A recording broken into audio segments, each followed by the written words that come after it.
Morning OKC education group में आपका स्वागत है। आज हम चैप्टर स्टार्ट करने वाले हैं डॉक्टर पीसी सिन्हा यानी स्टूडेंट फ्रेंड्स बुक का चैप्टर नंबर 3.1 और मैं क्वेश्चन नंबर 7 आज डील करने वाले हैं। जांच करें कि x और y के कौन कौन मान युग्म समीकरण 4x - 3y + 24 = 0 के हल है। तो ये रैखिक समीकरण है। क्यों रैखिक समीकरण है? क्योंकि x और y दोनों चरों का घात कितना है, एक ही है पावर में, तो रैखिक होगा। और दो चर वाला होगा क्योंकि दो चर है x और y, दो चर है तो दो चर वाले रैखिक समीकरण है। अब पूछ रहा है कि हल है या नहीं। ये सभी जो दिया गया x = 0, y = 8, x - 6, y = 0, तो कह रहा है ये सभी जो इसका हल है या नहीं। तो हम जो है पिछले क्लास में जैसे कि निर्देशांक ज्यामिति में आप लोग पढ़े होंगे कि ग्राफ खींचते थे, तो ग्राफ में मान निकालते थे मान सारणी से x या y का। अब उसमें x का मान पुट करते तो y का मान निकलता, या y का मान पुट करते तो x का मान निकलता था। तो इसी तरह से मान निकलता था, या हम टेबल बना के भी निकालते थे मान सारणी। वही मान सारणी दिया गया है और वो पूछ रहा है कि क्या ये सभी जो बिंदु है क्या इनके हल हैं। तो अगर एक्चुअली बात है हल होगा तो इसका मतलब होगा कि शेषफल 0 आना चाहिए। अगर शेषफल 0 नहीं आएगा तो वह उसका समीकरण का हल नहीं होगा।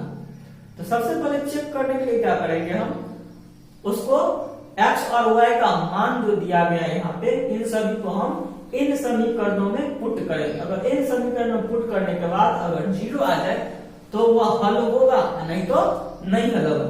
चलिए देखते हैं कैसे करते हैं हल। चलिए पहला हम क्वेश्चन उठाते हैं यहाँ से। पहला देखिए, ये पहला क्वेश्चन डील करते हैं। समीकरण जो दिया गया वो समीकरण यहाँ पे लिख लेंगे। समीकरण ये दिया गया है और सब में यही समीकरण यूज हुआ जितना भी है, और इसी में रखेंगे मान। ये LHS है और ये RHS है। LHS ये है और RHS का 0 है। अगर शेषफल बराबर 0 आ गया तो समझिए यानी 0 लाना है आपको आंसर। अगर 0 आ गया तो इसका मतलब ये हल होगा। चलिए देखिए, 4 गुने x का मान कितना है, इसमें 0 है तो 0, y का मान कितना 8। ये देखिए, ये जो y रहता है कितने लोग नहीं समझते, 3y, यानी 3y क्यों किया गया है, यहाँ पर गुना क्यों दे दिए। चलिए यहाँ पे जो माइनस का माइनस गुना क्यों दिए, इसका मतलब ये 4x जो है वो 4 गुने x होता है, इसलिए 4x होता है।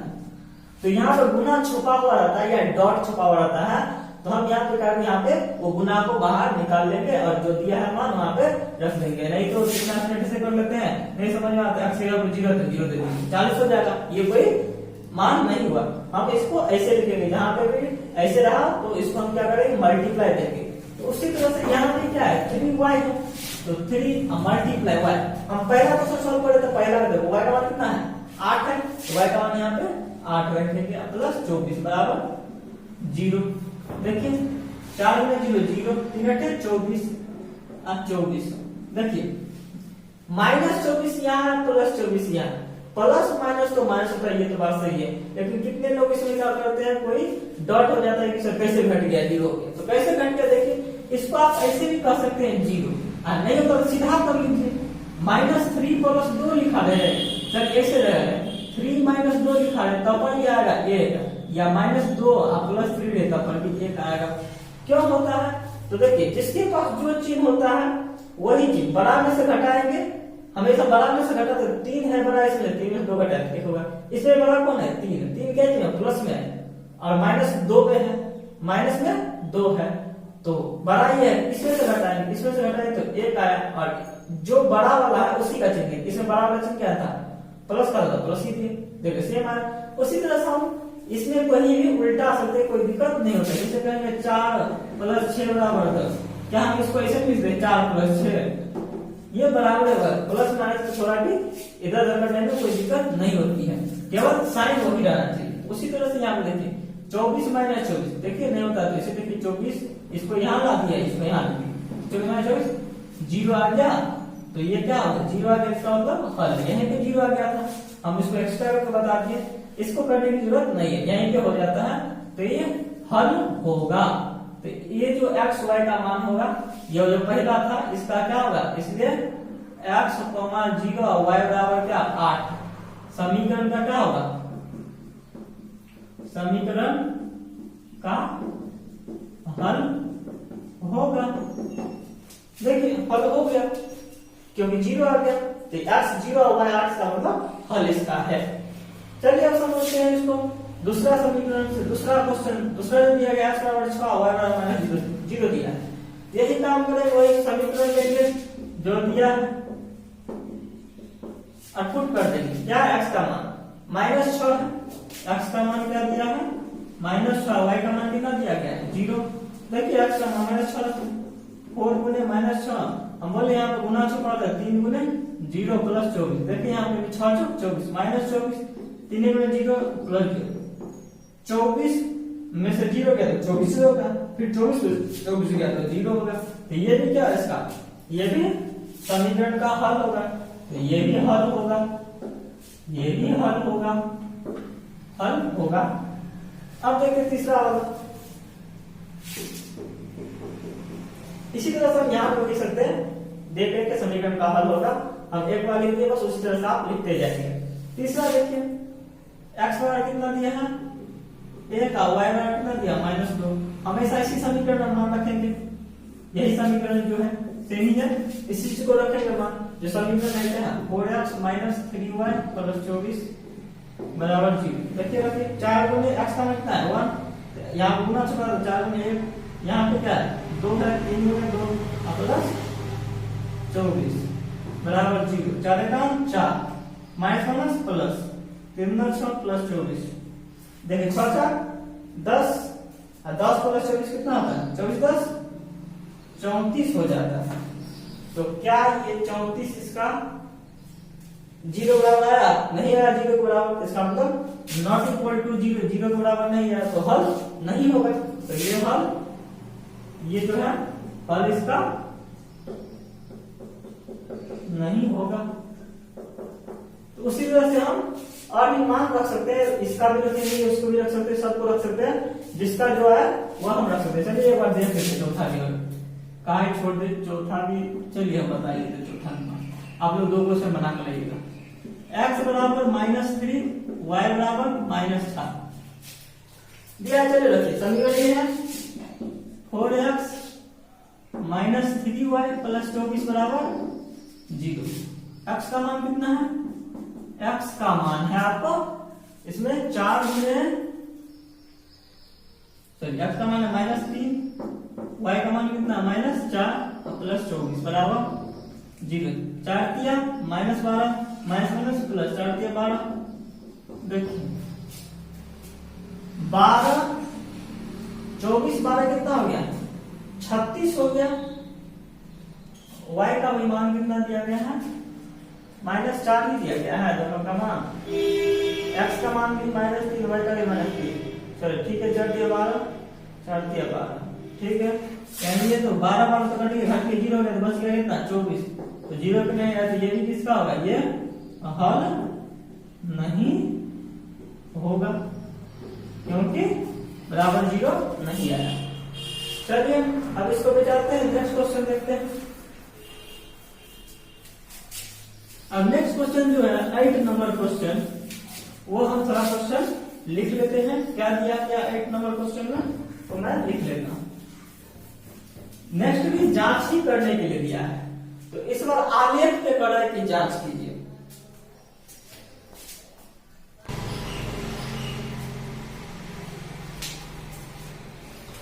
जांच करेंगे निम्नलिखित बिंदु, ये क्वेश्चन नंबर 8 है सर, ये स्टूडेंट फ्रेंड्स वो का क्वेश्चन नंबर 8 एक्सरसाइज 3 का करें कि जांच करें कि निम्नलिखित बिंदुओं में जो आलेख दिया गया है, ये आलेख जो है बिंदुओं का, ये बिंदु जो दिया गया हम लिखेंगे बिंदु, वो बिंदु जो है इनके हल है कि नहीं। तो जिस तरह से हम पिछला क्वेश्चन बनाया उसी तरह से ये भी क्वेश्चन बनेंगे। देखिए बिंदु क्या क्या दिया गया, पहला क्वेश्चन में बिंदु दिया गया है, इसमें बिंदु का नाम है, वही बिंदु का नाम, बिंदु को कैपिटल लेटर से डिनोट किया जाता है। तो बिंदु ए है -6,0। देखिए दूसरा लिख लेते हैं, 2 क्वेश्चन लिख लेते, थोड़ा आसानी होगा समझने में। तीसरा 3, -5, चौथा 4, 2।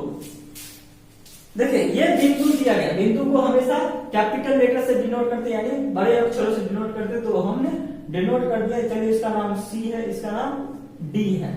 तो ये बिंदु दिया गया। हम जानते हैं कि जब निर्देशांक ज्यामिति हम पढ़ा होंगे यानी ग्राफ खींचवाना, तो उसमें दिया होगा अगर कोई बिंदु लगा था ऐसे करके, जैसे मान लीजिए 3, 4 रहता था, तो इसमें ये एक्स होता था, ये वाई होता था। तो उसी तरह से पहला आपका क्या आता है, एक्स वाई, पहला x y x y x y, हमेशा क्या होंगे बिंदु एक्स वाई होंगे।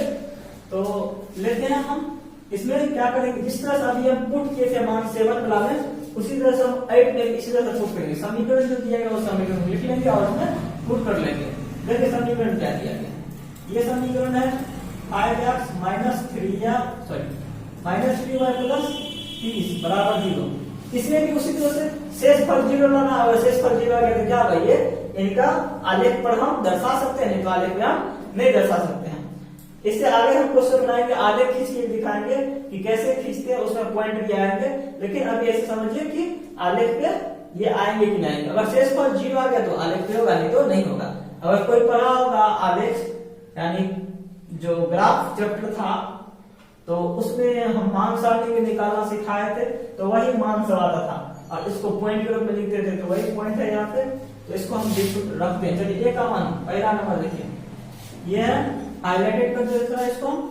ए का में बिंदु जो है पहला क्वेश्चन क्या है, एक्स का मान कितना है, एक्स बराबर दिया गया -6, वाई बराबर कितना दिया गया 0 दिया। चलिए पुट करते इसमें क्या है, इसको हम पुट करते इसमें क्या है 5। जानते हैं कि यहाँ पे गुना चुका रहता है, 5 गुने -6 -3 गुने 0 + 30। चलिए रखिए 5 6 30 -30 3 का 0 0 + 30। देखिए 30 में से 30 का तो 0 है, 0 में 0 तो 0। तो ये क्या हो गया, बिंदु जो है इनको आलेख पे हम दर्शा सकते हैं, तो ये आलेख पर होगा। तो ये जो बिंदु है आलेख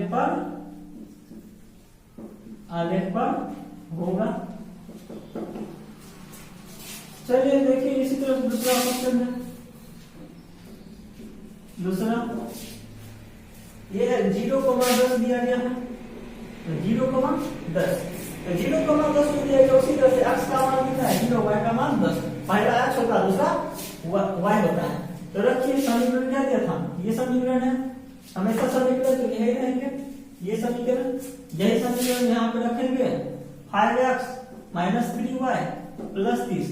देखो यार 10 बार हम x का मान नहीं लिखेंगे क्योंकि वीडियो लंबा हो जाएगा, तो इसलिए हम यहाँ पे जो दिया गया एक ही बार, जो हम समझते हैं x y है तो हम डायरेक्ट मान रखते चलते हैं, तो जल्दी टाइम बचत होगी।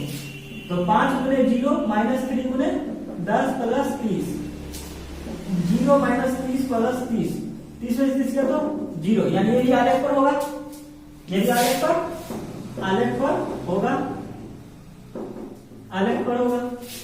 तीसरा देखिए, तीसरा भी क्या है, तीसरा क्वेश्चन में क्या है, सी बिंदु, सी क्या है, ये बिंदु था, सी बिंदु देखिए 3 -5 रखिए, क्या है यही है ना, यही ग्राफ है, इसी ग्राफ पर रखते हैं। 5 गुने कितना 3 -3 गुने 10 + 30, 15 -30 + 30, इसमें से किया तो 0 है, 0 + 15 है, तो ये 0 नहीं है, तो 0 नहीं है। देखिए 30 क्या गया, हट गया 0, बच गया 15 है ना, तो क्या 15 आया, तो शेष पर तो 0 नहीं है, तो 0 नहीं क्या होगा, आलेख पर नहीं होगा। तो ये जो बिंदु है आलेख पर नहीं होगा। ये हम टेस्ट करके बताए हैं। इसका पीडीएफ लेना हो तो हम व्हाट्सएप पे भेज देंगे, अपना नंबर दे दीजिएगा कमेंट में, तो उस पे हम इसका पीडीएफ भी भेज देंगे। चलिए हम अब नेक्स्ट क्वेश्चन करते हैं। इसमें इसी तरह से और भी बिंदु जितना भी आलेख पर कोई भी और भी हम रेखा समीकरण ले सकते हैं, और समीकरण में हम देख सकते हैं कि वो है इसका बिंदु जो आलेख पर होगा या नहीं होगा। कोई भी हम बिंदु लेंगे तो उसी तरह से आएंगे। चलिए अब नेक्स्ट हम 9 नंबर क्वेश्चन देखते हैं। 9 नंबर क्वेश्चन मैं पूछ रहा हूं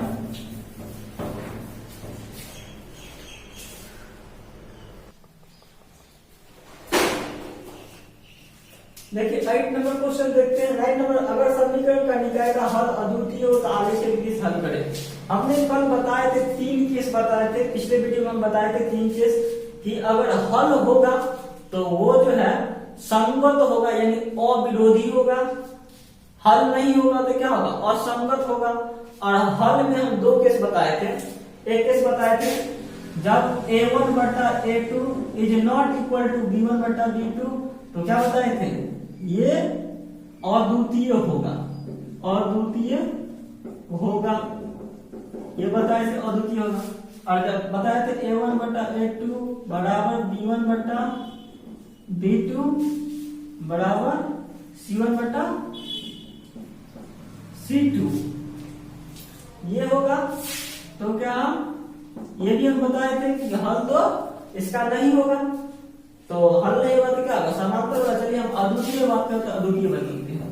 तो a1 बटा a2 b1 बटा b2 हम निकालना देखिए पहले निकालते हैं a1 बटा a2।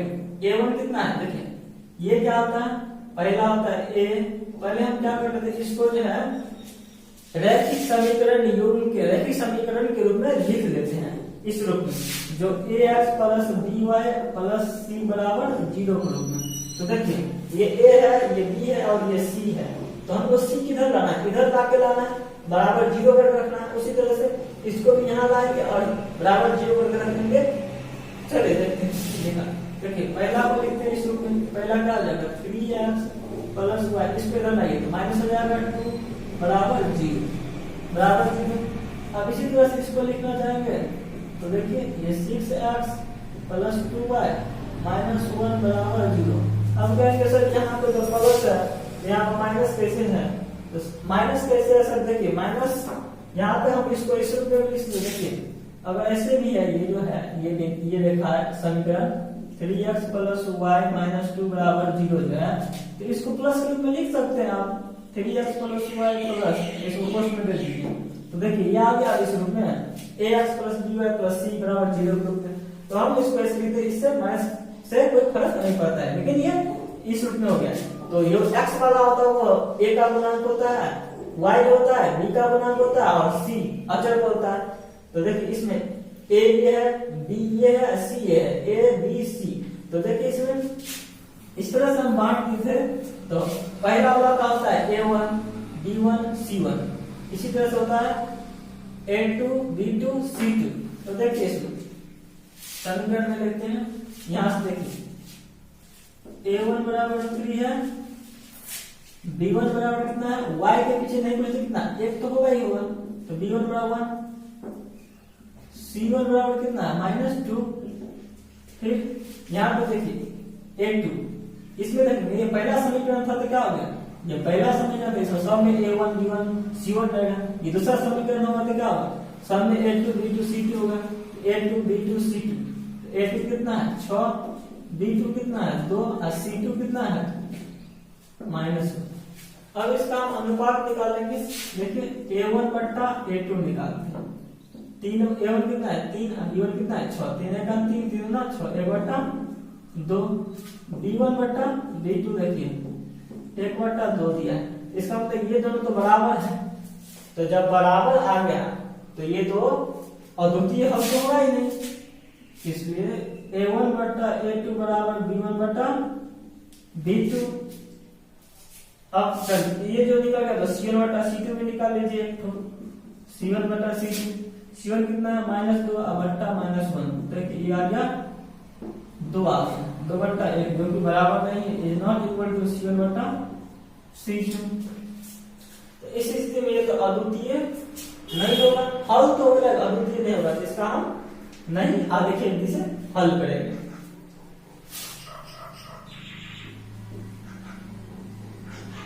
अद्वितीय हल नहीं होगा।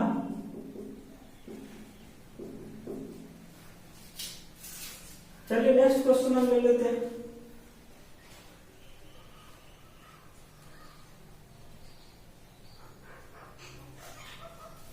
इसको मिटाते हैं, नेक्स्ट क्वेश्चन लेते हैं इसका। दूसरा नंबर क्वेश्चन देखिए, दूसरा क्वेश्चन, ये क्वेश्चन लगता है इसमें जो है, इसमें दूसरा क्वेश्चन लगता है इसमें हल होगा लगता है जरूर। दूसरा क्वेश्चन दिया है 2x माइनस 3y प्लस 13 बराबर 0, 3x माइनस 2y प्लस 12 बराबर 0। देखिए पहला a1 b1 c1 a2 b2 c2 दिया, तो निकाल लीजिए इसमें डायरेक्ट निकालते a1 बटा a2, a1 कितना है 2, b1 कितना है 3। ऐसे समझिए ना a b c जैसे पढ़ते हैं a b c, पहला a दूसरा b तीसरा c, लेकिन x वाला a होगा, y वाला b होगा, और जिसमें कुछ नहीं होगा, कुछ चीज से गुना नहीं हो, जैसे x y कोई चर से ना गुना हो तो क्या होगा, वो c होगा, जिसको बोलते हैं कांस्टेंट। b1 बटा b2 निकालते हैं, b1 कितना माइनस है ना, माइनस c1 b2 कितना है माइनस 2। देखिए ये है b1 b2, ये तो कट गया, लेकिन आया क्या 3 बटा 2, क्या 2 बटा 3 और 3 बटा 2 बराबर है नहीं है बराबर। a1 बटा a2 is not equal to b1 बटा b2, इसका मतलब ये 3 को केस जो है तो उसमें से ये आगे पहला केस है जिसका अद्वितीय हल होता है, तो क्या होगा अद्वितीय हल होगा। अद्वितीय हल होगा तो ये क्या होगा संगत भी होगा। संगत मतलब अविरोधी, यानी किसी चीज का हल निकल जाए तो कोई चीज विरोध थोड़ी करता है, तो वो अविरोधी है, विरोध नहीं करता है, तो संगत होगा। तो इसका मतलब प्रतिच्छेदी भी होगा, प्रतिच्छेदी भी होगा, प्रतिच्छेदी होगा। प्रतिच्छेदी मतलब एक बिंदु प्रतिच्छेद करेगा तो क्या होगा एक हल होगा, एक हल होगा। तो एक हल होगा तो हम इसका निकाल के देखते हैं कि हल निकाल के कितना हल होता है इसका। तो क्या होगा आलेखीय विधि से हल करें, तो देखिए आलेखीय विधि से भी हम हल कर सकते हैं और वैसे भी हम हल कर सकते हैं। चलिए जो विधि कर रहा है उसी विधि से हम करते हैं हल। तो चलिए इसको ऐसे इसको बिठा देते हैं, हम हल करते हैं। इसको अपना स्क्रीनशॉट ले लीजिएगा या उतार लीजिएगा अपनी।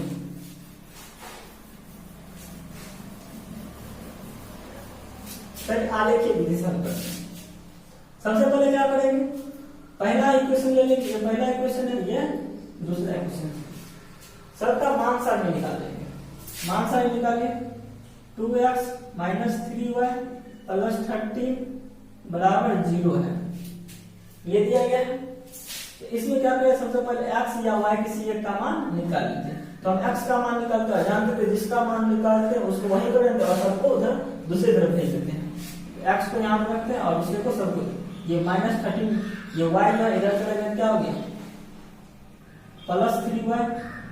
चलिए पहले इसी को लेते हैं, माइनस 13 ये माइनस है तो प्लस 3y, x बराबर क्या होगा, ये x ऐसा नीचे आ जाता है, ऐसे फटक से नीचे आ जाएगा, माइनस 13 प्लस 3y बटा 2 नीचे आ गया। इसका मान सारणी निकाल लीजिए। फिर इसका एक साइड इसका निकाल लीजिए, इसका क्या है 3x माइनस 2y प्लस 12 बराबर 0, दूसरा समीकरण लिख लीजिए और इसका मान सारणी निकालिए 3x सबको दे लीजिए, तो माइनस 12 हो जाएगा प्लस 2y हो जाएगा। x बराबर हमेशा नीचे आता है, माइनस 12 प्लस 2y बटा 3 ऐसे नीचे आएगा, तो ये नीचे आ गया। अब मान सारणी निकाल लीजिए। चलिए देखिए कहाँ पे होगा इसका मान सारणी। चलिए इसमें हम 0 रखते y का मान, y का मान रखेंगे तो x का मान मिलेगा, ये x हो गया, ये y हो गया, ये x हो गया, ये y हो गया। चलिए देखिए y का मान 0 रखिए, 0 तो 3 गुने 0 कितना होगा 0, और 0 माइनस 13 तो माइनस 13 बटा 2। इसी तरह से 4 रखेंगे तो 4 तिया 1 रखते, चलिए 1 रखिए तो कितना हो गया 1 के तिया 3, 13 में से 3 गया तो माइनस 10 बटा 2, तो माइनस 10 बटा तो 5 आ जाएगा। अगर यहाँ पे हम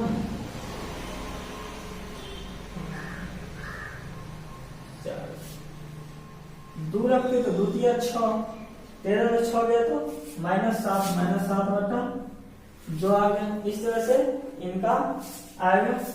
और फिर इसका देखिए 3x माइनस 12 y प्लस 2। चलिए रखिए, एक रखते y का मान, एक रखते तो 2 गुने 1 2, 12 में से 2 क्या कितना होगा -10। 2 रखिए, 2 दूना 4, 12 4 गया तो -8। 3 रखिए, 3 दूना 6, 12 से गया तो